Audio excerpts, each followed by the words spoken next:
Hi, friends? No. Oh man. No friends? Yes. I wish I could. Have friends? Yes.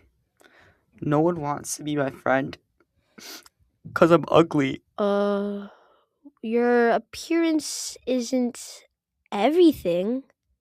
Plus, you're smart and cool. Sometimes I feel like I have to act like someone I'm not to get friends. That's something you shouldn't do. One thing you should never do is change yourself for a person. That goes for friendships, relationships, and other stuff. Then what do I do? How do I make friends? You could try joining clubs or doing group activities that interest you. If you really think you don't look attractive, maybe try changing up your style. Or maybe meet like-minded people who share the same interests. Thanks for the help. Now I know how to make friends.